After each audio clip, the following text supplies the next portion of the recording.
Eu sou Débora de Magalhães Lima, sou antropóloga, atualmente professora de programas de pós-graduação em antropologia do UFMG. Me aposentei ano passado das funções regulares de professora universitária e fiquei só com a pós-graduação em pesquisa e extensão. Então, essa é uma história muito interessante de ser registrada. Eu fico feliz do interesse seu em registrar. Já está escrito, está documentado, mas sempre quando a gente conversa sai alguma coisa nova. A reserva, ela tem origem no trabalho de campo do Márcio Aires, com o acari branco, isso é bem conhecido. Mas é também fruto da relação dele e minha com a população local, os ribeirinhos, ou mais antigamente mais conhecidos como caboclos. E eles eram uma parte da vida de campo do Márcio e o meu objeto meu tema, meus sujeitos de pesquisa, meus colaboradores de pesquisa. Então, durante o trabalho de campo do Márcio, ele se interessou, junto com o Luiz Cláudio Marigo, por fazer uma proposta para a criação de uma reserva naquela área, porque a espécie que ele estudava estava ameaçada de extinção. Coincidentemente, nessa época, estava acontecendo um movimento internacional de revisão das propostas, das premissas da conservação. E o modelo de conservação associado a populações locais estava crescendo, se desenvolvendo. E foi isso que foi levado para o Mamirauá. Nós estávamos na Inglaterra e isso foram conversas lá e que foram transplantadas para o Mamirauá. Então se casou com a proposta com o Luiz Cláudio Marigo, de apresentar, submeter uma proposta para o governo do Estado. Nós fomos para lá em 1983, 84, 85, até os anos que antecederam o decreto da reserva. Esse decreto aconteceu na ECO 92, que foi essa virada de interpretação, de definição de um modelo de desenvolvimento sustentável, em função principalmente de uma crítica das populações, dos países, chamados não desenvolvidos, com uma agenda de conservação que aparentemente inibiria o desenvolvimento reconhecido como progresso, ou seja, tudo de bom estaria sendo impedido pela conservação com um ar de comunista. No entanto, é bom lembrar que os comunistas também, com aspas, não eram favoráveis à conservação. Então a ecologia era uma agenda meio sem lugar de pouso.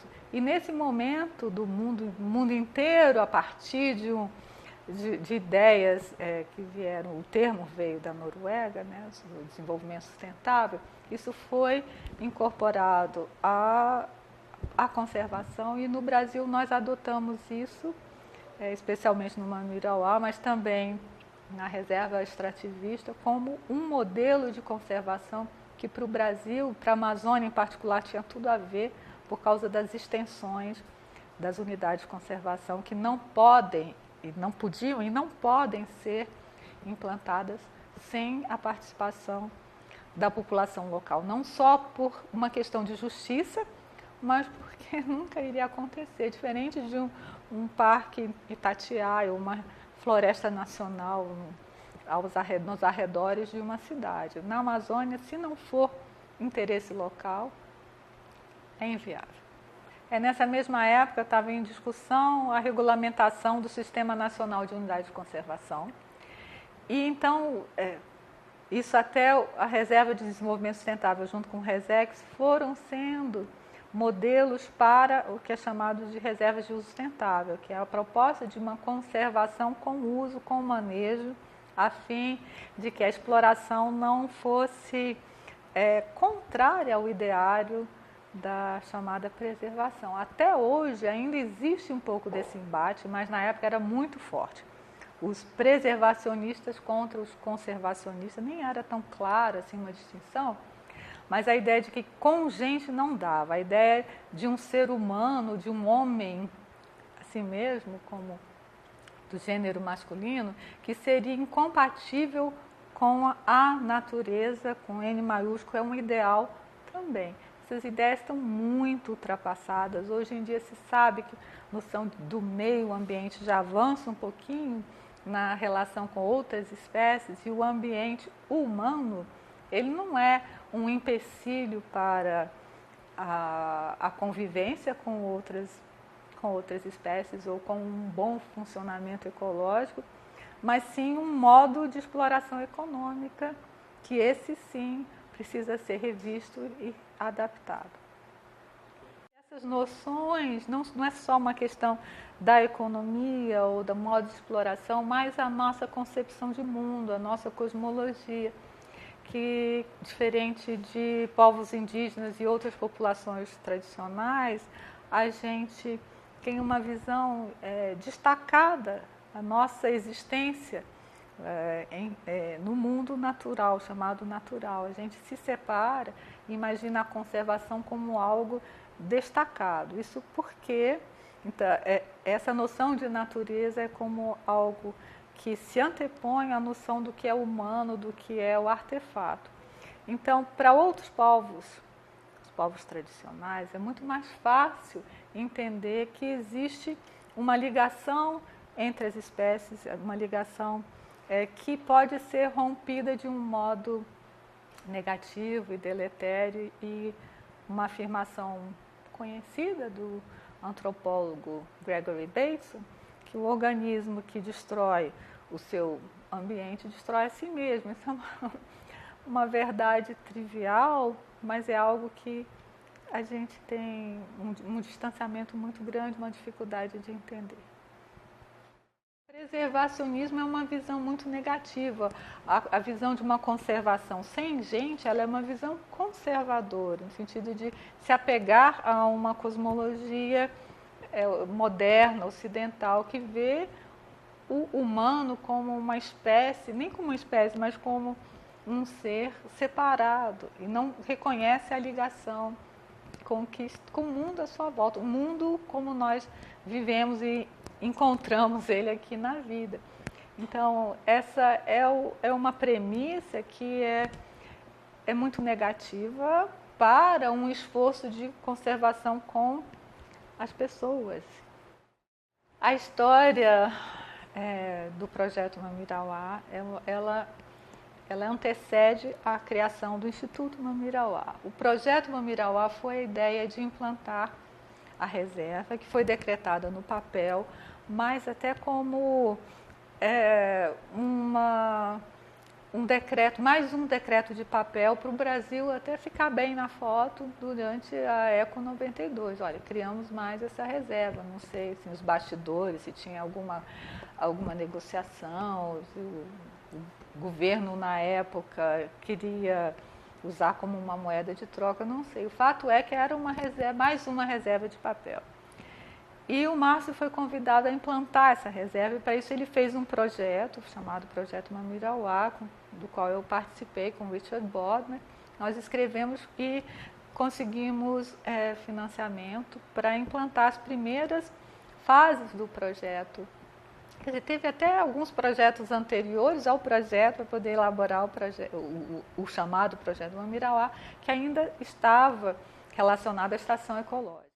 E que o nosso trabalho era de tornar algo que estava no papel uma realidade social, algo que as pessoas sabiam. Então, ia de comunidade em comunidade, comunicar, falar do que se tratava, se as pessoas estavam de acordo ou não. Se não tivesse de acordo, não vamos trabalhar, deixa vocês viverem.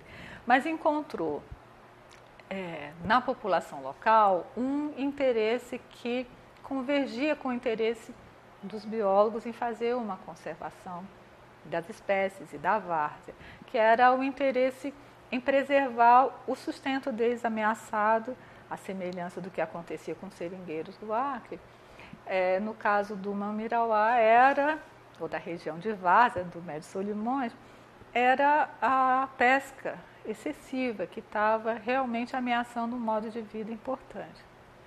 Então, com isso, se formou uma parceria com os moradores locais E daí começaram, então, várias propostas de mapeamento, zoneamento e manejo de tudo isso que hoje em dia é um modelo que é exportado para outras regiões do Brasil, da Amazônia principalmente, de manejo sustentável do pirarucu.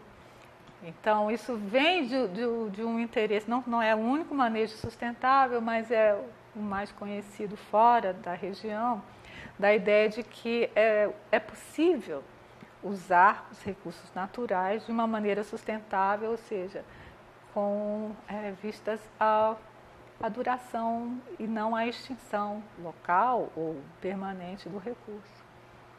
Na época pós a criação da reserva por decreto e o convite e a proposta do Márcio de implantar, os trabalhos iniciais foram financiados por agências externas, como o WCS, WWF, ODA. Algum dinheiro veio do Fundo do Meio Ambiente, do Fundo Nacional do Meio Ambiente. E esses trabalhos, então, começaram com recursos externos. Mas foi da sabedoria do Márcio começar a criar laços com o CNPq que desembocaram na criação do Instituto de Desenvolvimento Sustentável Mamirauá, que foi uma forma de tornar a iniciativa e o trabalho inicial de criação e implantação da reserva, de um projeto, então até um instituto, isso foi um movimento em direção à durabilidade, à permanência, à continuidade de uma ideia, de uma proposta.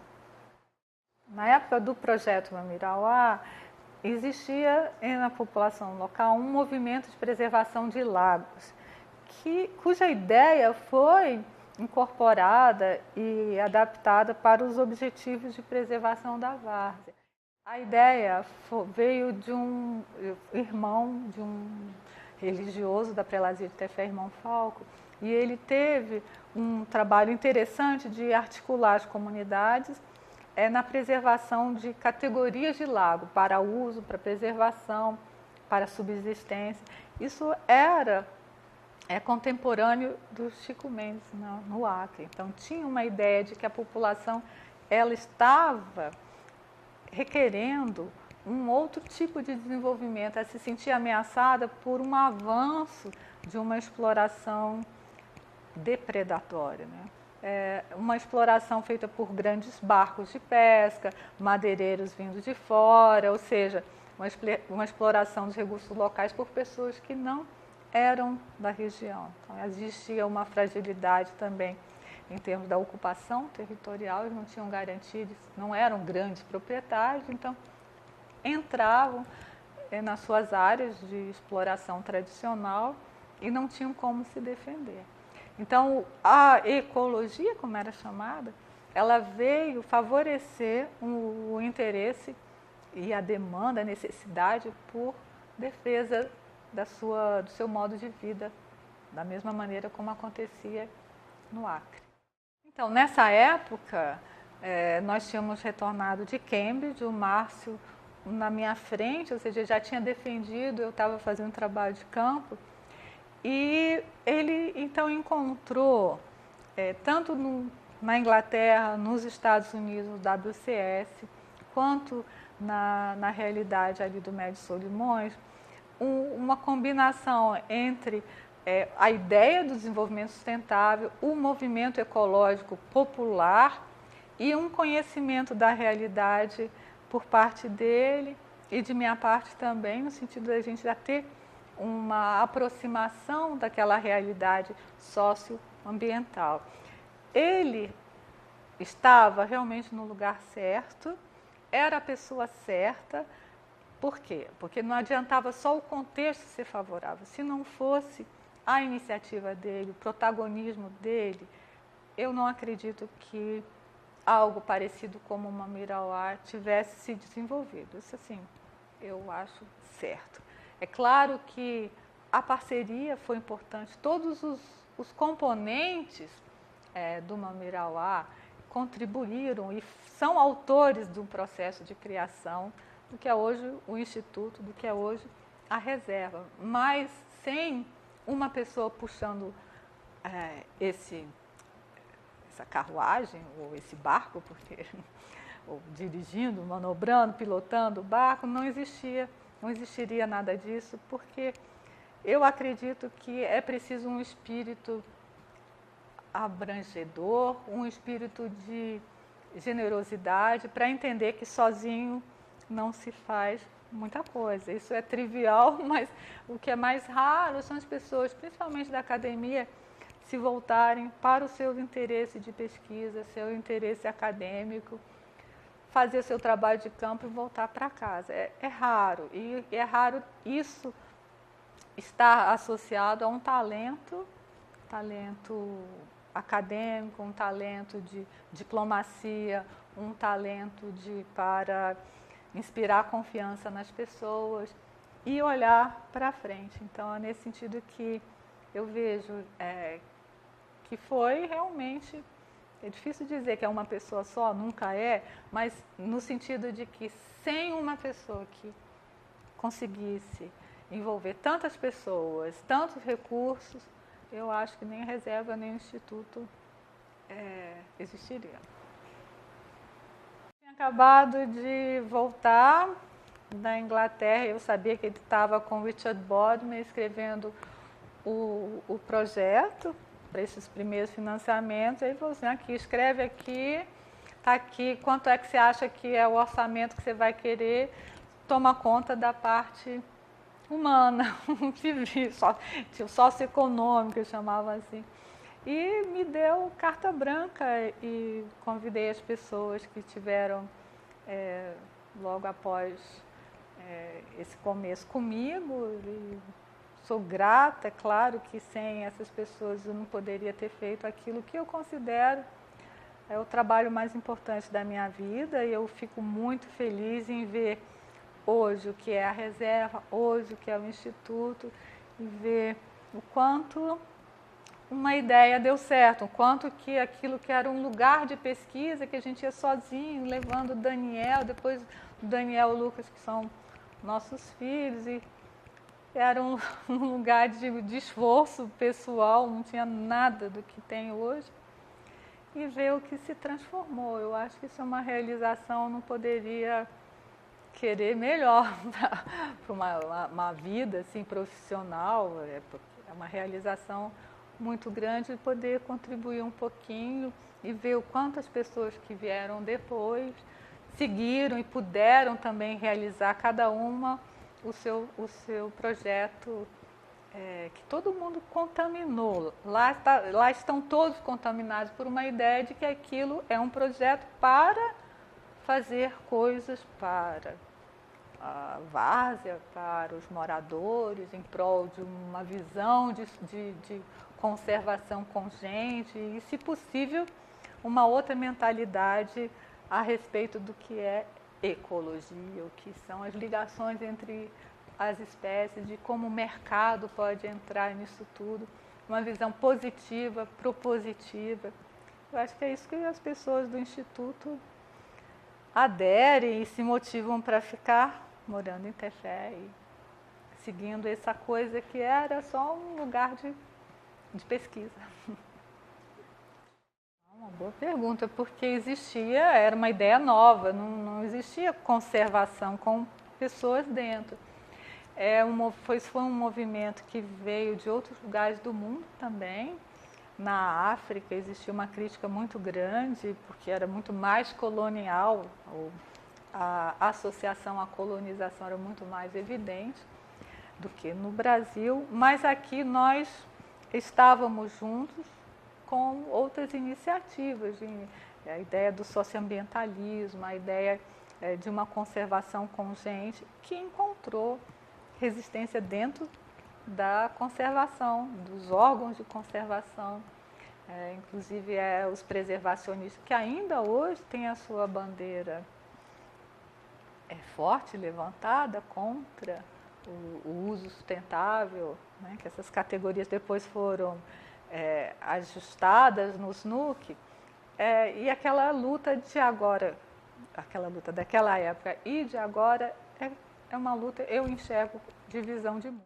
É uma, como eu disse, pessimista, de uma conservação conservadora, e outra que é otimista, propositiva, que trabalha com conhecimento tradicional, que enxerga a economia de uma maneira diferente, que enxerga a população tradicional como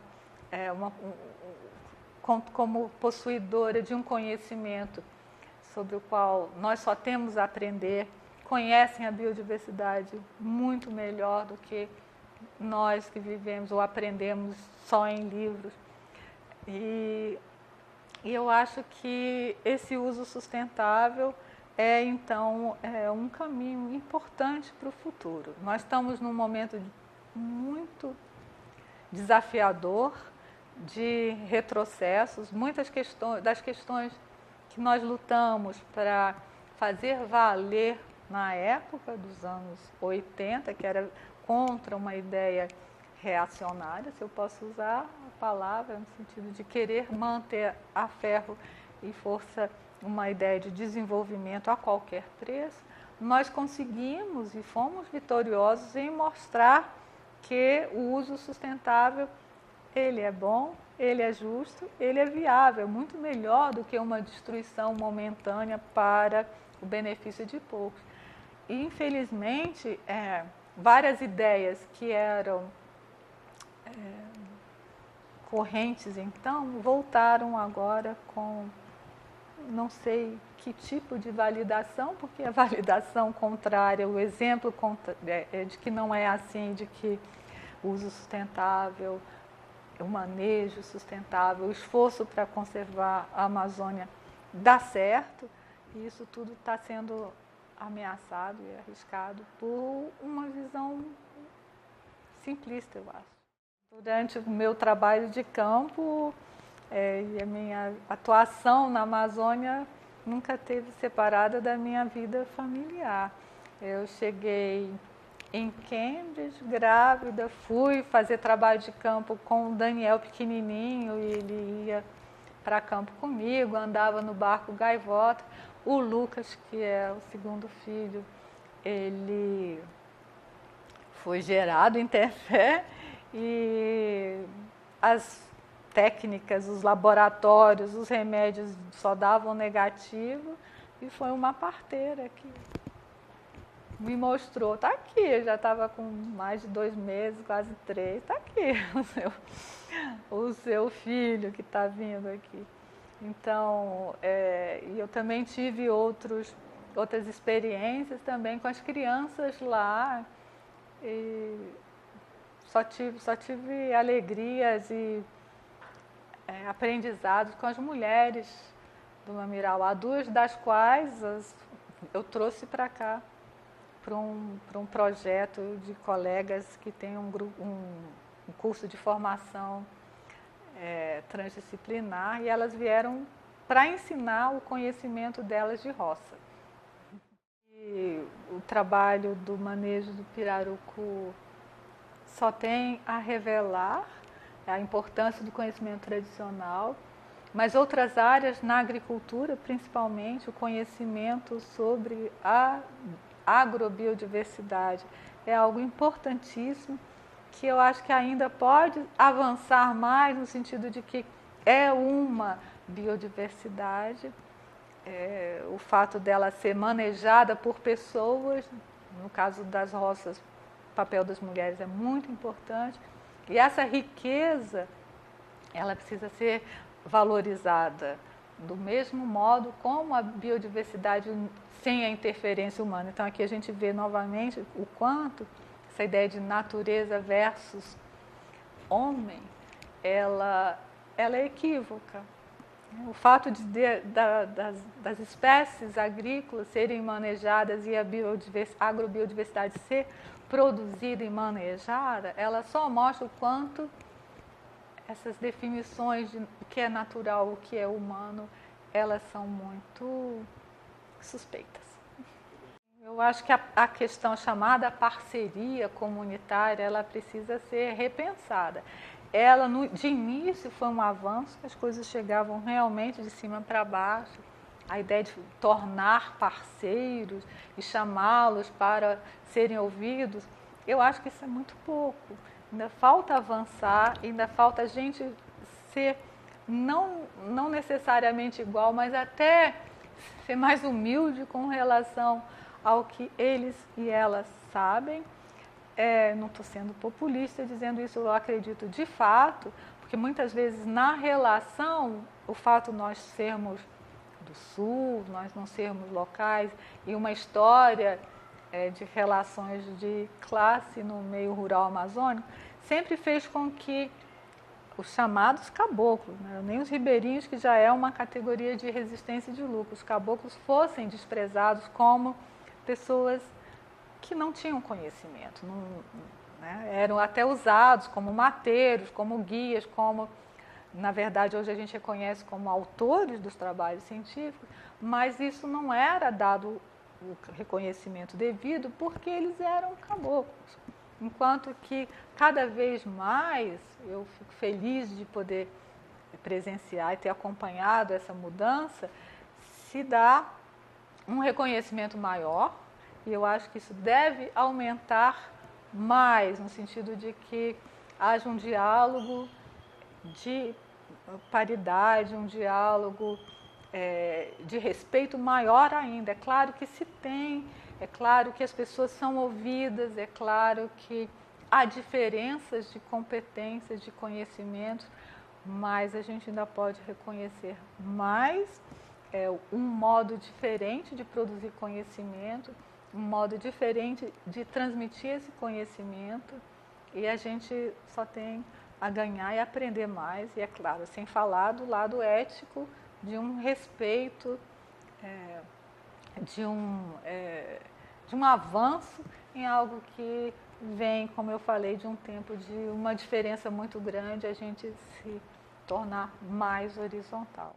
Mirauá desenvolveu em vários projetos, em várias áreas de atuação, na pesca, na extração da madeira, na agricultura, em vários projetos de saúde. O que eu tenho acompanhado é de avanço e de um respeito muito, muito grande. Eu acho que é cada vez mais evidente que é para as pessoas que se trabalham. É importantíssima o conhecimento popular ser disseminado, ser valorizado.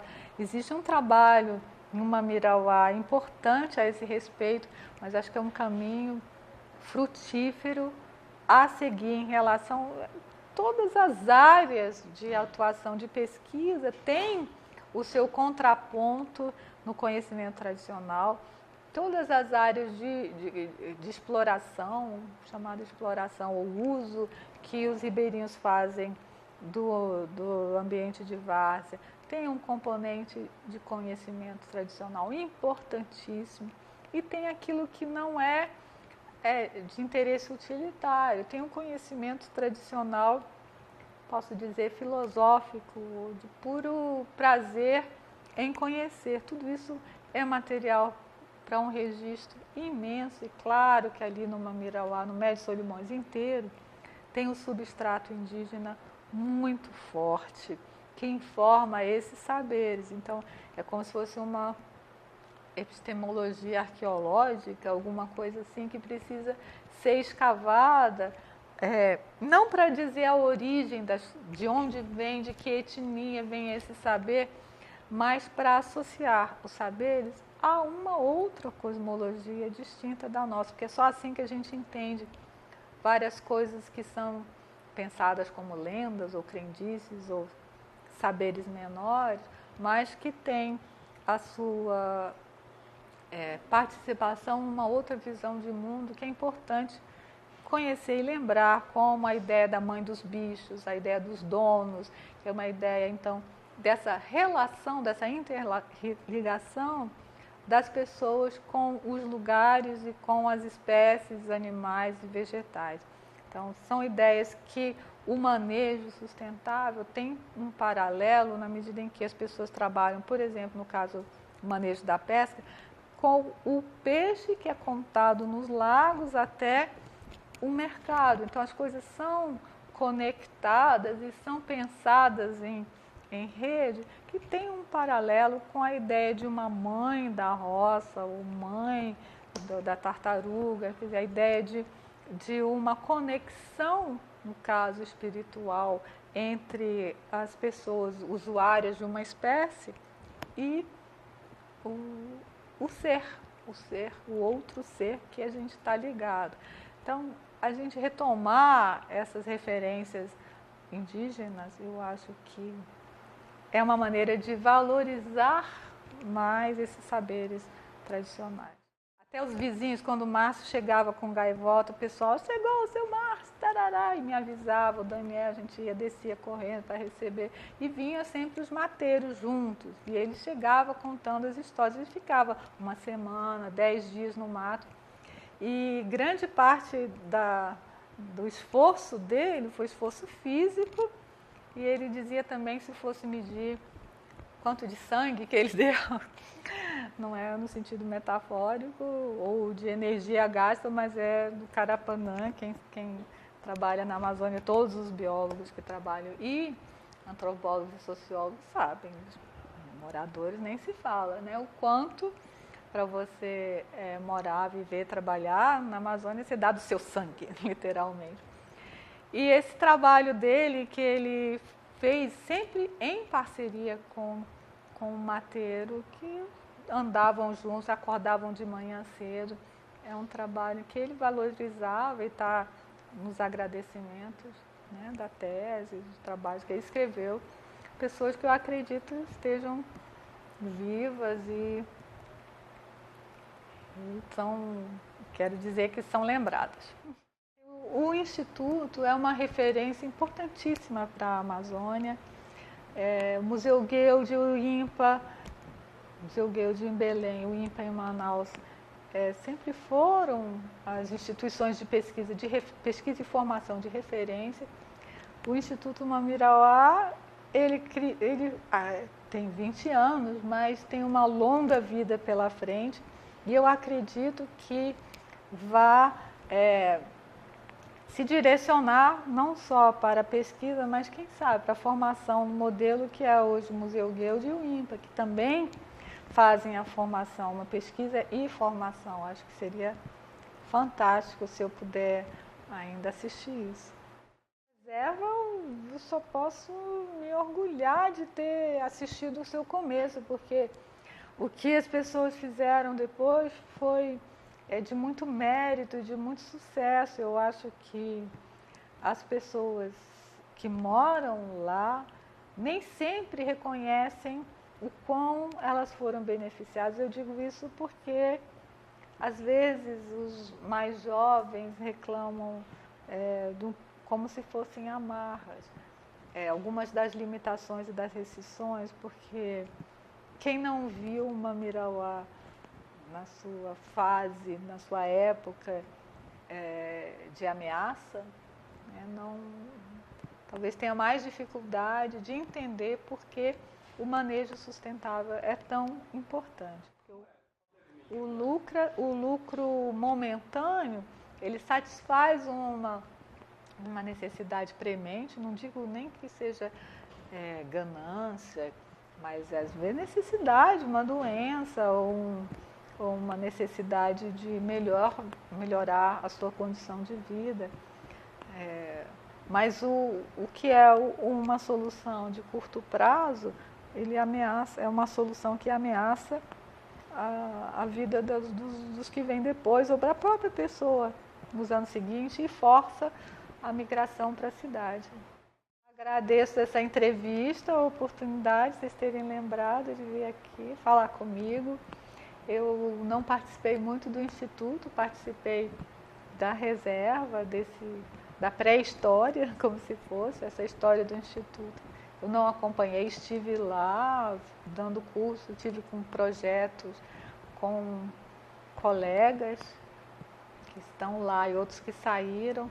E eu só tenho a desejar vida longa ao Instituto, muitos anos mais de vida e muitos projetos e muito sucesso.